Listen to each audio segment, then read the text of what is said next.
here today that look like my family. What's so enjoyable is that although we all do not look alike, we are also comfortable with each other. God's word on diversity says, "Judge not according to thy appearance." The word diversity does not discriminate. As a trained mediator, there are times I cannot get everyone to get along, even within their own culture. Because being diverse is not only about the way we look, but also the way we think, the way we feel, and the different ways that we speak. Discrimination is nothing new. In Ephesians, God tells us, we are no longer foreigners and aliens, but fellow citizens with God's people and members of God's household. When Paul wrote about the Jewish missionary to the Gentiles, he talked constantly about tearing down the barriers between Jews and Gentiles. So we can't get on Connie for always talking about breaking down barriers with multiracial families.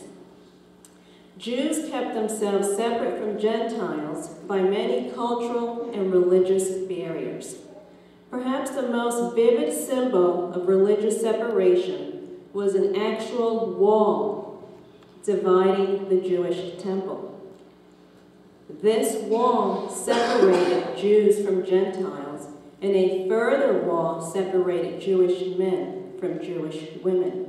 But in the end, Christ utterly destroyed the wall of hostility. Doug Floyd says, "You don't get harmony when everyone sings the same tune." Humans can learn a lot from animals. I want to share with you a little story, a true story that took place when the Atlanta police raided a home where drug dealers were having their issues, and the police collected 3 animals from these drug dealers because the animals were used as status symbols. It was a bear, a lion, and a tiger. And these drug dealers actually kept these animals as pets. Well, they took the animals to a rescue center in Locust Grove. It's called Noah's Ark, and it's similar to a zoo. It's a very pretty place for those of you who have not attended. The Welcome Center did not have any space to hold these animals in separate cages. So they had to put all 3 animals in the same cage. Now, these animals are mortal enemies in the jungle. However, because the animals were not taught hate, and they were not taught that they were supposed to be enemies, these actual animals got to grow and love each other. And they have gotten along so well that there's even pictures of the animals, the bear in specific, hugging the other animal. Wouldn't it be something if we as humans could learn to get along with others in the same way that these animals who are mortal enemies out in the jungle get along so well with each other? In my book, she's not my mother, she's my husband's, she's not my mother-in-law, she's my husband's mother. That is a true account of a woman's journey through lies, deceptions, and family division that she encountered because she married into diversity.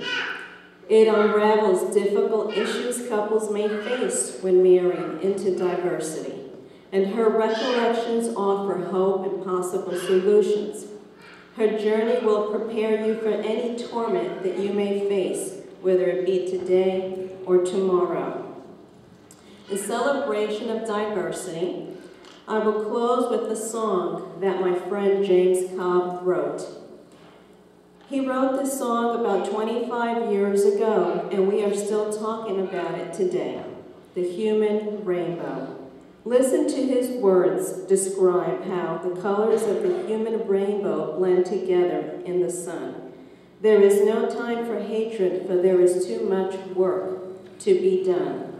Although we might not see the end of discrimination, our children's children may, because 21st century problems need 21st century solutions.